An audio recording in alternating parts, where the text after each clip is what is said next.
రైతు బంధువులందరికీ జై కిసాన్. నా పేరు లోకేష్. మీరు చూస్తున్నారు లోకేష్ రైతుబడి. మనం ఇప్పుడు సిద్దిపేట జిల్లా చిన్న గుండెవెల్లి గ్రామంలో ఉన్నాము. రైతు పరశురాములు గారితో ఉన్నాము. అన్నగారు మల్టీ వ్యవసాయం చేస్తూ ఉన్నారు. అంటే ఎలా అంటే ఆకుకూరలు పూర్తిగా సాగు చేస్తున్నారు. ఈయన దగ్గర లేవుని ఆకుకూరలు అంటే ఏమీ లేవు. ఆకుకూరలతో పాటు టమాటో ఉంది, సోరకాయ, మన వంకాయ ఉంది, అన్ని రకాల కూరగాయలు సాగు చేస్తున్నారు. అసలు ఈ ఐడియా ఎలా వచ్చింది, అన్నగారు ఎన్ని రోజుల నుంచి వ్యవసాయం చేస్తున్నారో అన్నగారిని అడిగి పూర్తి వివరాలు, ఈ పంట గురించి పూర్తి వివరాలు తెలుసుకునే ప్రయత్నం చేద్దాం. నమస్తే అన్నగారు. ఇప్పుడు సాగు చేస్తున్నారు. మేము వచ్చేసి ఇంచుమించు ఒక 2 సంవత్సరాలు అవుతుంది. ఎందుకంటే ఈ ఏరియాలో ఇక్కడ వాటరే లేవు వాస్తవానికి. అయితే మాకు కూడా ఎట్లనే కానీ మన అదృష్టం అని చెప్పి ఒక పాయింట్ చూపించాం. ఒక ఏకించే బోరు వస్తుంది. ఏకించు మాకు ఇది వచ్చేసి మొత్తం 2.5 ఎకరాలు ఉన్నాయి. ఏకించు బోరు మనకు ఆకుకూరలు ఒక అర్ధెకరం ఆకుకూరలు, ఒక ఎకరము టమాటో, నల్ల వంకాయ, తెల్ల వంకాయ, 2 రకాల వంకాయలు, మరియు మనకు ముల్లంగి, మన మునగ చెట్టు ఉంది, ముల్లంగి ఉంది, మునగ చెట్లు ఉన్నాయి. అదంతా కడతాము. ఇది డ్రిప్ ద్వారా మేము దీన్ని సాగు చేసుకుంటున్నాం. ఎందుకంటే మాకు ఏకించైనా కానీ మాకు ఆకుకూరలు అన్ని రకాలు, పాలకూర, కలెకూర, చిన్నాకుల కూర, పుంటి కూర, సుక్క కూర, అదేవిధంగా అందులో ఇంకా మెంతి, పాలకూర, మాత లేనిది అనేది లేదు. లేదు. ఒక 4 మడ్లు అవి 4 అలుపుకుంటాం. ఇది అయిపోగానే మళ్ళీ దీని ఎప్పుడైతే మనకు వస్తుందో తెలిసిపోతుంది ఆల్రెడీ. మళ్ళీ దాని విధంగా మళ్ళీ ఒక 4 మడ్లు అవి అలుపుకుంటాం. మాకైతే ఈ ఏకించు వాటర్ కూడా మాకు ఈ ఎకరం ధర మాకు ఈజీగా పండుతుంది. ఏమేమి ఇప్పుడు 1/2 ఎకరా ఆకుకూరలు వేద్దామని చెప్తున్నారు. ఆల్రెడీ ఇప్పుడు మొన్న వచ్చినప్పటికీ ఇప్పటికీ ఒక క్రాప్ తీసేశారు, మళ్ళీ కొత్త క్రాప్ వేస్తున్నాం. ఈ రోజు కూడా వేస్తున్నాము. ఈ రోజు కూడా ఇప్పుడు చుక్కకూరకు మడ్లత్తు కట్టాం. అదే మళ్ళీ ఉల్లినారు కూడా పెడుతున్నాం. ఉల్లినారు పెడుతున్నాం. మరి ట్రాక్టర్ ఎట్లా వస్తుంది?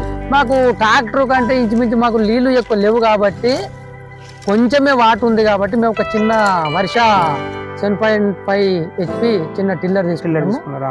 మాకేంటంటే ఈ ఆలోచన మాకు రాలేదు. ఇది వరకు ట్రాక్టర్ రమ్మనే వాళ్ళం. ఆ ట్రాక్టర్ అయినా ఇప్పుడు మనకు అదే మడి పచ్చుకున్నప్పుడు రాకపోయాం. దీనికి ఆలోచన మాకు ఒక ఆయన ఆలోచన ఇచ్చి ఇట్లా తీసుకోరని చెప్పండి. దాన్ని తీసుకున్నప్పటి నుంచి మాకు చాలా బెనిఫిట్. ఈ మడి అయిపోగానే అప్పుడే మేము కల్టివేట్ చేసేస్తాం. మనం ఇట్లా ఈ మడ్డు కట్టుకుని ఒక 20 రోజులు మినిమం గ్యాప్ ఉండాలి దానికి. ఏది మళ్ళీ ఆరాల మొత్తం క్రాప్ తెంపిన తర్వాత 20 రోజుల గ్యాప్ తప్పకుండా, 15 నుంచి 20 రోజుల గ్యాప్ ఖచ్చితంగా ఆ ఏరియాలో మళ్ళీ అలకకూడదు.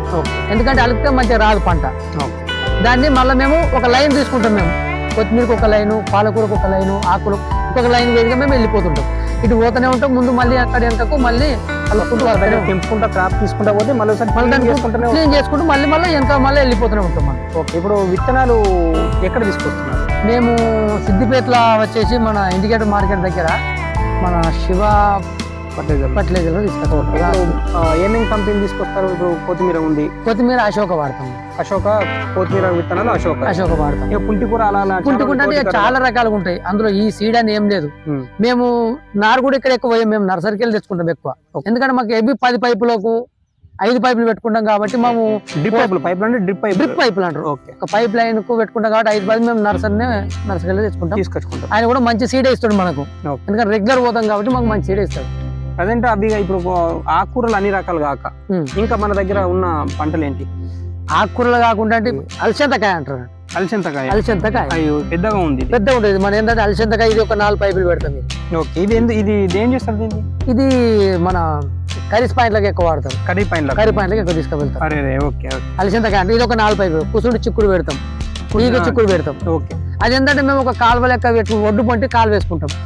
దానికి ఒకసారి ఇడిచేస్తాం. దీన్ని ఇడిచే ఉంటే దానికి ఈగ చిక్కుడు, కుసుండి చిక్కుడు అది అయిపోయింది. ఇప్పుడు పెడతాం. ఎందుకంటే ఈ జనవరి ఫిబ్రవరి నుంచి కొంచెం నీళ్ళు మాకు తక్కువ. అప్పుడు ఏం చేస్తాం, ఈ మునిగి చెట్లకు ఒకటి ప్లస్ ఒక 10 పైపులు టమాటా వాడతాము. ఆకుకూరలు ఒక 3-4 నెలలు కొంచెం ఇబ్బంది అవుతుంది మాకు. వాటర్ లేక మాత్రమే ఇబ్బంది. ఎండాకాలం ఒక మళ్ళీ మే స్టార్టింగ్ లో మళ్ళీ వర్షాలు కొంచెం పడతాయి కాబట్టి అప్పటి నుంచి మళ్ళీ మాకు 8 నెలలు మాత్రం చాలా బాగా అన్ని ఆకుకూరలు కానీ టమాటా, చిక్కుడు ఇవన్నీ పండిస్తాం. ఇప్పుడు ఆకుకూరలు అన్నప్పుడు ఆకుకూరలు ఎప్పుడు పెట్టేసి ఎన్ని రోజులకు వస్తుంది పంట? అది వచ్చేసి ఇంచుమించు కొత్తిమీర నెలలోపు పూర్తి చేసేయాలి అది మొత్తం. ఓకే, నెల రోజులలో పెట్టాలి, విత్ క్రాప్ కూడా తెంపాలి. క్రాప్ తెంపేసేయాలి, అయిపోతుంది. లేకుంటే ఎర్రబడి అంతా ఖరాబ్ అయిపోతుంటది. దానికి వర్షాలు పడితే కూడా కొంచెం లాస్ అవుతుంది, దానికి మనం ఏం చేయలేము. ఓకే, పాలకూర కూడా 15-20 రోజుల్లో మనకు 3 రోజుల్లో విత్తనాలు మొలకెత్తాయి. 3-4 రోజుల్లో ఇంచుమించు ఒక 15-20 రోజులు అన్ని ఇంచుమించు నెల లోపే అన్ని ఆకుకూరలు అనేది నెల రోజుల మధ్యనే, నెల రోజులకి క్రాప్ చేంజ్ చేయాలి. మళ్ళీ మనం దున్ని మళ్ళీ పెట్టుకోవాలి. మళ్ళీ 10-20 రోజులు గ్యాప్ ఇచ్చేసి మళ్ళీ విత్తనాలు నడుస్తూనే ఉంటది. ఆ ప్లేస్ లో మళ్ళీ వేయకూడదు అంతే. ఇప్పుడు ఈ వేసిన ప్లేస్ లో మళ్ళీ వేయకూడదు. 20 రోజులు గ్యాప్ ఇస్తే అందులో కొంచెం మురుగుతుంది అన్నట్టు. అవును, మురిగి పంట కొద్దిగా దానికి అది ఉంటుంది, హెల్దీగా ఉంటుంది. ఇప్పుడు ఈ వంకాయ ఎంత సాగు చేస్తున్నారు? వంకాయ వచ్చేసి ఇంచుమించు ఈ బ్లాక్ వంకాయ ఎంత, తెల్ల వంకాయ ఎంత? ఇది ఒక 10-15 పైపులు ఇది పెట్టినాం. అది 8-12 పైపులు అది పెట్టినాం. వైట్ వంకాయ అంటే రెగ్యులర్ కాప్ వస్తూనే ఉంటుంది అన్నట్టు. ఇది రెగ్యులర్, దీనికి మందులు కొడుతూనే ఉంటుంది. నీళ్లు ఎంత ఎక్కువ ఉంటే అంత మనకు సంవత్సరం మొత్తంగా వస్తుంది. మనకు నీళ్ళు లేక ఏంటంటే ఇంచుమించు జనవరి ఫిబ్రవరికి దీన్ని మనము పక్క పెట్టేస్తాం, వాటర్ లేవు కాబట్టి. దాకా నీళ్ళు మనకి ఎంత అయితే మనకు తెలిసిపోతుంది. ఆకుకూరలు మాత్రం రెగ్యులర్ కాదు. ఆకుకూరలు మొత్తం అది 2 మట్టలు కట్టుకుని మనకు మార్కెట్ లో మొత్తం డైలీ పోవాలి ఖచ్చితంగా. అది మనం ఆకుకూరలు అంటే కన్ఫర్మ్ డైలీ. ఇప్పుడు ఒక 4 పైపులు సోర చెట్లు కూడా పెట్టినాం. అంతకుముందు కూడా మంచిగా వచ్చింది. ప్లస్ మేము ఏమనుకున్నామంటే ఒక 3 పైపులు పెట్టాం. అప్పుడు ఒక్కొక్క సోరకాయ వచ్చేసి 30-40 రూపాయలు, 50 రూపాయలు ఉండే. ఇంత వచ్చేసి అంటే ఏ కాలంలో పెట్టాలి? అది దానికి ఏం లేదు, ఎలాంటి సమయం లేదు. సోరకాయకు ఎలాంటి సమయం లేదు, దేనికి లేదు. మన వాటర్ తోటి పని. ఓకే, వాటర్ ఉంటే ఏదైనా ఎప్పుడైనా సాగు చేసుకోవచ్చు వాస్తవానికి. ఎందుకంటే మనకు టమాటా దీనికి ఇప్పుడైనా వాటర్ ఉంటే మాత్రం ఎప్పుడైనా మనం పెట్టుకోవచ్చు. దీనికి మన వడ్లకు గిట్లా దానికి ఒక టైం ఉంటుంది, కానీ దీనికి టైం అనేది ఏం లేదు. ఇప్పుడు ఈ ఎకరంన్నర దాంట్లో ఇంకా ఎకరం ఖాళీ పెట్టుకుని ఎకరంన్నర దాంట్లో బోర్లో ఉన్నాయని ఒక 70-80 చెట్లు మునిగి చెట్లు కూడా ఉన్నాయి. అవును, మునిగి 70-80 చెట్లు. ఇది 3వ క్రాప్ మాకు. 3వ క్రాప్ అంటే క్రాప్ అంటే ఈ చెట్లు తీసేస్తారా? మళ్ళీ తీసేయమండి. ఇంచుమించు ఒక భూమి నుంచి ఒక జానెడు ఒక అర్ధగజం లోపే కటింగ్ చేస్తాం. మొత్తం చెట్టు మొత్తం తీసేస్తాం. ఓకే, కింద వేరు మాత్రమే ఉంటది. కింద ఓన్లీ వేరు మాత్రమే ఉంటుంది. దీన్ని ఏం చేస్తామంటే మనకు దాన్ని నీళ్ళు కట్టుకుంటూ కొంచెం మందులు వేసుకుంటూ మళ్ళీ ఇంచుమించు మనం 3 నెలల్లో మళ్ళీ మన చెట్టు కవర్ అయిపోతుంది. ఇప్పుడు అడుక్కు ఏమేమి ఇస్తున్నారు చెట్లకు? మునిగి చెట్టుకు ఇప్పుడు తీసేస్తారు, తర్వాత మళ్ళీ ఏపుగా పెరగాలి, మన క్రాప్ రావాలంటే ఏమేం చేస్తారు? ఇది మన మందు వేస్తాం. మన ఇది 3 అది కలిపింది మనకు ఫర్టిలైజర్ షాపులో ఇస్తాం మనకు. అది మించి ఒక దోషడు ఒక చెట్టు దోషడు పోయేస్తాము. దానికి కొంచెం మందులు ఇస్తారు, దానికి తగ్గట్టు మందులు ఏ టైంలో ఎట్లా కొట్టాలని చెప్పి వాళ్ళే ఇచ్చేస్తారు. దాన్ని బట్టేసి మేము అధికంగా రావాలంటే పైన క్రాప్ పిలకలు పైకి వెళ్ళిన దాని చెట్టు కట్ చేయాలంటారు. వాస్తవం కట్ చేయాలి. మేము ఈసారి ఏంటంటే మాకు దీంట్లో పడిపోయి మేము కట్ చేయాలి. ఈసారి కొంచెం పెద్ద పెరిగింది, చాలా ఏపుగా పెరిగింది, బగ్గ పెరిగింది. మీద కట్ చేయాలి. వాస్తవానికి మేము కట్ చేయలేదు ఈసారి. దీని మీద ఈసారి దృష్టి పెట్టలేదు, అయినా మాకు మంచిగా ఉంది. వాటర్ ఎంత వస్తుంది దీని మీద? ఎంత వస్తుంది మనకు దీని మీద? ఈసారి మంచిగా కాసిన పోయినసారి చెట్టు బాగా, ప్రతి చెట్టుకు మస్తు కింద అన్నీ మండలు కొన్ని ఇరినాయి కూడా. ఎక్కువ క్రాప్ అయిపోయి కిందికి ఎక్కువ క్రాప్ అయిపోయి కిందికి ఆయన్నాయి. కానీ మనము దీనికే ఇంత వస్తుంది అని చెప్పి మనం ఏమనుకో, కానీ మంచిగా ఉంది. 60-70 మాకు చాలా రిజల్ట్ బాగుంది. అది ఎక్కువ డబ్బులు వస్తున్నాయి, డబ్బులు వస్తుంది. దీనికి ఎక్కువ మందులు ఏముండదు, కాలికి పూత కాతకి తప్ప దీనికి మందులు ఎక్కువ ఏం లేవు, ఏముండదు. అలా ఈ గడ్డి మాత్రం పిచ్చి మొక్క మాత్రం తీసేయాలి. పిచ్చి మొక్క మొత్తం పిల్లర్ ఉంది కాబట్టి దాంతో దీన్ని ఎప్పుడు దున్నుతూనే ఉంటాం, గడ్డి లేకుండా చేస్తూనే ఉంటాం. అవునవును. ఇప్పుడైతే ఇంకా ఇవి కాకుండా మీరు ప్రతి ఒక్క చెట్టు మీ దగ్గర ఉంది? మా దగ్గర లేని చెట్లు లేదు. 2 మామిడి చెట్లు, ఒక కొబ్బరి చెట్టు, 2 జామ చెట్లు. జామ చెట్లు అయితే 3 జామ చెట్లు మాత్రము విపరీతంగా వచ్చినాయి మాకు. మేము అది ఊహించిన వాసన, కానీ ఏం మస్తు స్వీట్. ఎక్కడో దొరుకుతూ తీసుకొచ్చి పెట్టాం, ఏ నర్సరీకి వెళ్ళి కూడా తీసుకురాలేదు. అది సూపర్ టేస్ట్ ఉండేది.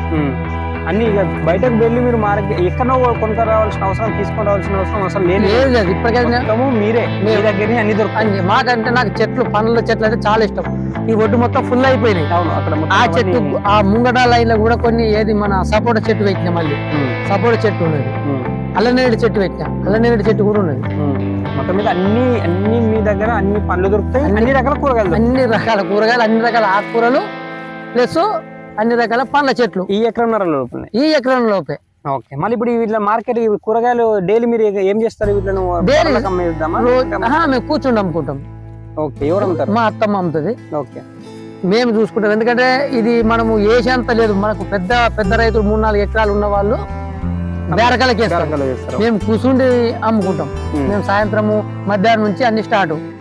ఆకుకూరలు కట్టుకొని అన్ని తీసుకొని సాయంత్రము మబ్బుల 5 గంటలకు మేము మార్కెట్కి వెళ్ళిపోతాం. మబ్బులో వెళ్ళిపోతారు. పొద్దున నుండి రాత్రి దాకా అక్కడనే మీరే అమ్ముకుంటారు? వేరే దానికి వేరే వాళ్ళకి అవును, అన్ని కూర్చుండి అమ్ముకుంటాం. ఓకే, మీ అంటే ఎలా ఉంది లాభం? ఇప్పుడు వాళ్ళకి ధరలకు ఇస్తే బాగుందా, మనం కూర్చొని అమ్ముకుంటే బాగా లాభం చాలా. ఎందుకంటే వాళ్ళకు ఇప్పుడు మనము 20 అంటే వాళ్ళకి 10 పోయాలి. ఇది ధరలు వాళ్ళకు. నువ్వు పెద్ద మార్కెట్ పోతే నువ్వు మార్కెట్ లో ఏ రేటు సగం రేటు ఉంటుంది. మళ్ళా కొద్దిగా వాళ్ళు ఎవరు వాళ్ళకు ఆమాలకి ఇవ్వాల్సి, ఇలా మనకు అటు రైతు బజార్లు కూడా మనకు అన్ని విధాలుగా. ఒకప్పుడు లైన్లు కట్టి ఊరికి కూర్చునేంత ఉండే. ఇప్పుడు మంచి సిస్టమ్ పెట్టారు. టోకెన్ ఇస్తారు. టోకెన్ ప్రకారం ఎక్కడ వస్తే లొల్లి లేదేం లేదు. మంచిగా కూర్చోవాలి. ఎక్కడ ఎవరికి ఏమొస్తే ఏదైతే టోకెన్ ఇస్తారో ఆ టోకెన్ తీసుకుని నంబర్ ఏది ఉంటే నంబర్ అమ్ముకోవాలి. ఓకే, ఇక్కడికి నుంచి మీరు అక్కడ మళ్ళీ ఇంకేమైనా అమ్మగారు తీసుకుంటారా? ఓన్లీ మనీ అమ్మిస్తారా? అట్లేం లేదు, మనం మనమే అమ్ముకుంటాం. బస్ వేరే తొందరగా అమ్ముడుపోతే కూడా లేకపోతే కూడా మళ్ళీ మా అత్తమ్మ వచ్చి కూడా మనకు హెల్ప్ చేస్తుంది. ఓకే, ఆమె హెల్ప్ చేస్తే మళ్ళీ మీరు ఇక్కడికి నుంచి ఏమైనా అవసరం ఉంటే కాల్ చేస్తే మీరు ఇక్కడ ఇంతకుముందు కూడా తీసుకెళ్ళి ఇచ్చిన. ఏం తీసుకువెళ్ళినారు? ఇప్పుడు తీసుకోలే మన కొత్తిమీర, మన కలగూర మేము తీసుకుపోయినా. మీరే కట్ చేసిరు? మేమే కట్ చేసి పొద్దున వచ్చినాం. పొద్దున 9 గంటలకు వచ్చి మళ్ళీ అయిపోయింది మనకు లేదంటే కూడా మేము ఇచ్చేచ్చు. తీసుకోవాలి మీరు అమ్ముకోవడం వల్ల ఎక్కువ ఆదాయం ఉంటుంది. మళ్ళీ దీనికి సంబంధించి పెళ్లిళ్ళు కానీ ఏమన్నా శుభకార్యాలు ఉంటే కూడా మాకు కొందరు చెప్తారు ఇక్కడనే. వాళ్ళకి ఇంకా 2 రూపాయలు, వాళ్ళకి ఇంకా 4 కట్టలు ఎక్కువ ఇస్తాము. రేటు కూడా చూసుకుంటుంది. ఎందుకంటే ఇది రేట్ అనేది ఇప్పుడు చెప్పలేము. మార్కెట్ కు రేటు ఈ రోజు బగ్గ మాల్ వచ్చింది అనుకో 2 కట్టలు ఎక్కువ ఇస్తాం. మాలు ఎక్కువ రాదనుకో 2 కట్టలు తక్కువ చేసి అమ్ముకుంటాం. ఏంటంటే మనకు ఎప్పటికప్పుడు గిట్టుబాటు ధర ఏ లొల్లి లేకుండా బాగుంటుంది అన్నట్టు. బాగుంటుంది. ఇంకా కూలీలు ఎంత మంది పెడతారు కైకిలో? మేము కూలీ ఇంచుమించు ఇప్పటికైతే ఏం పెట్టలే. ఎందుకంటే మా భార్య, నేను, మా మామ, మా అత్తమ్మ ఉంటుంది. ఎప్పుడన్నా మనకి ఏమన్నా వెళ్ళే ముందుంటే ఒకళ్ళు తీసుకొచ్చుకుంటాం. మా నలుగురు కట్టి జర మీరే అన్ని మీరే చేసుకుంటారు. విత్తనాలు మీరే పెట్టుకుంటారు. కల్టివేట్ ఏమైనా మీరే చేసుకుంటారు. గడ్డి ఏమైనా ఉంటే అన్ని పొదలు ఏమైనా ఉంటే అన్ని మీరే తొలగిచ్చేస్తారు. ఏటు జెడ్ మీరే. మార్కెటింగ్ కూడా మీరే. మీరే చేస్తారు. మేమే. ఎందుకంటే మనము వేరే వాళ్ళని పెట్టి చేసేద్దాం. మేము ఉన్నాం కాబట్టి మేము చేసుకుంటాం కదా. మించు అందరికి బాగానే ఉన్నది. ఓకే, మొత్తం మీద మల్టీ టాస్క్. మొత్తం అన్ని పంటలు ఉన్నాయి మీ దగ్గర. ఆకుకూరలు నుండి కూరగాయలు, పండ్ల చెట్లు ఉన్నాయి, ఆకుకూరలు అన్ని ఉన్నాయి. ఏ టు జెడ్ మీరే చేసుకుంటారు. ఎకరంన్నరలో మాత్రం. అది ఏకించి బోర్లో, ఏకించి వాటర్ లోనే అన్ని సాగు చేస్తాం. అంటే మీద పైన స్టంప్ కట్టినాము చిన్నగా. నైట్ స్టోరేజ్ అయితే అందులో మనకి ఎన్నిగా ఉన్నా అన్ని పొద్దున ఓన్లీ ఆకుకూరల మందమే అవి ఇడుచుకుంటాం. కానీ అన్ని డ్రిప్ 10 పైపులు పెట్టుకోవాలి. మనం ఎంత పడుతుంది అది ఎంత కొడుతుందో డ్రిప్ అంత మందం 3 పైపులు 10 మినిమం 10 పైపులు కొడుతుంది మాకు. 10 ఒక్కసారి చేంజ్ చేసుకుంటుంటాం. పొద్దున 6 నుంచి 11-12 దాకా అట్లా ఒక రోజులో ఇంచుమించు ఒక 1/2 ఎకరం పాడిపోతుంది. మళ్ళీ నెక్స్ట్ మళ్ళీ ఇంకో లైన్ వచ్చేస్తాం. అంటే ఎక్కువ ఏదైతే పార్క్ చూసుకొని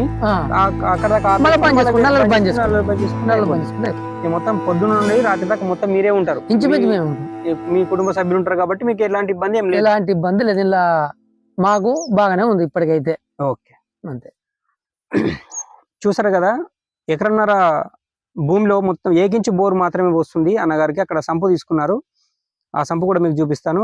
అక్కడ సంపు తీసుకున్నారు. ఎకరన్నర భూమిలోనే పూర్తిగా అన్ని రకాల కూరగాయలు, ఆకుకూరలు, వాళ్ళకి సంబంధించిన పండ్లు కూడా పెట్టుకున్నారు. లాస్ట్కి వస్తే పండ్ల చెట్లు కూడా బయటకు వెళ్ళి తీసుకురావాల్సిన అవసరమే లేదు అన్న వాళ్ళకి. పొప్పటి చెట్టుతో సహా అన్ని ఇక్కడనే ఉన్నాయి వాస్తవానికి. ఇలాంటి మల్టీ కూరగాయలు వండించుకుంటూ అన్నగారు మంచి లాభాలు ఉన్నాయని చెప్తున్నారు. ఇలాంటి వీడియోలు కావాలనుకుంటే తప్పక చూడండి మన లోకేష్ రైతుబడి ఛానల్లో.